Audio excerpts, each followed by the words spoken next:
সালটা 1999।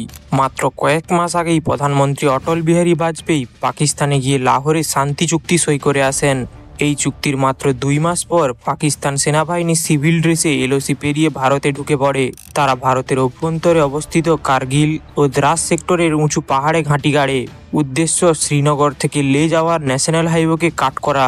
হাস্যকর হলেও সত্য, মাত্র 2 মাস আগে হওয়া লাহোরের শান্তি চুক্তির মূল উদ্দেশ্য ছিল দুই দেশের মধ্যে শান্তি স্থাপনা করা। দুটি নিউক্লিয়ার পাওয়ার দেশ যাতে যুদ্ধে না জড়ায়, এই চুক্তির মাধ্যমে তা নিশ্চিত করা। ভাবুন, ভারতের প্রধানমন্ত্রী বাসে বসে পাকিস্তান যাচ্ছে শান্তির হাত বাড়িয়ে দিতে। ফলাফল 2 মাস 12 দিনের মাথায় যুদ্ধ। পেছন থেকে লুকিয়ে ভারতের অঞ্চল হাতিয়ে নেওয়া। কারণ এর আগে 1947-এর প্রথম কাশ্মীর যুদ্ধে হার, 1965 সালের দ্বিতীয় কাশ্মীর যুদ্ধে হার, 1971 সালে ভারতের সহায়তায় পাকিস্তানকে 2 টুকরো করে বাংলাদেশের স্বাধীনতা। পাকিস্তান প্রতিবারই পেছন থেকে হামলা করে, আর ভারত তার জবাব দেয় সামনে থেকে বুক ফুলিয়ে। তবে কাশ্মীর দখলের আশা যে সেবারও পূরণ হয়নি পাকিস্তানের, তা তো বুঝতেই পারছেন। পাকিস্তান মনে করেছিল অতর্কিতে ভারতে ঢুকে উঁচু পাহাড় থেকে নিচের ন্যাশনাল হাইওয়েকে টার্গেট করবে।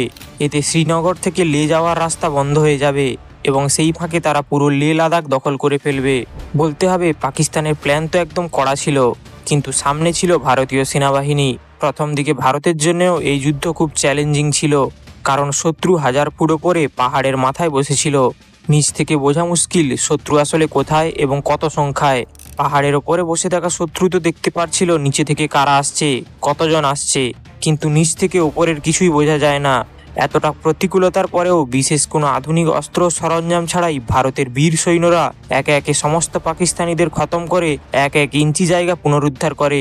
2.5 মাস পর দখল হওয়া সমস্ত জায়গা পুনরুদ্ধার করে 1999 সালের পাকিস্তানের শুরু করা কার্গিল যুদ্ধ শেষ করে ভারত। এই যুদ্ধে যে অস্ত্র ভারতীয় সেনাবাহিনীর সবচেয়ে বেশি সাহায্য করেছিল সেটা হলো বোফোর্স FH-77 হাউটজার। 1980-র দশকে সুইডেন থেকে কেনা 155 মিলিমিটারের এই হাউটজারগুলি নিজের লোহা চিনিয়েছিল এই যুদ্ধে। 9 সেকেন্ডে 4টি করে গোলা ছুঁড়ত পাহাড়ের ওপর বসে থাকা পাকিস্তানি বাহিনীর ওপর।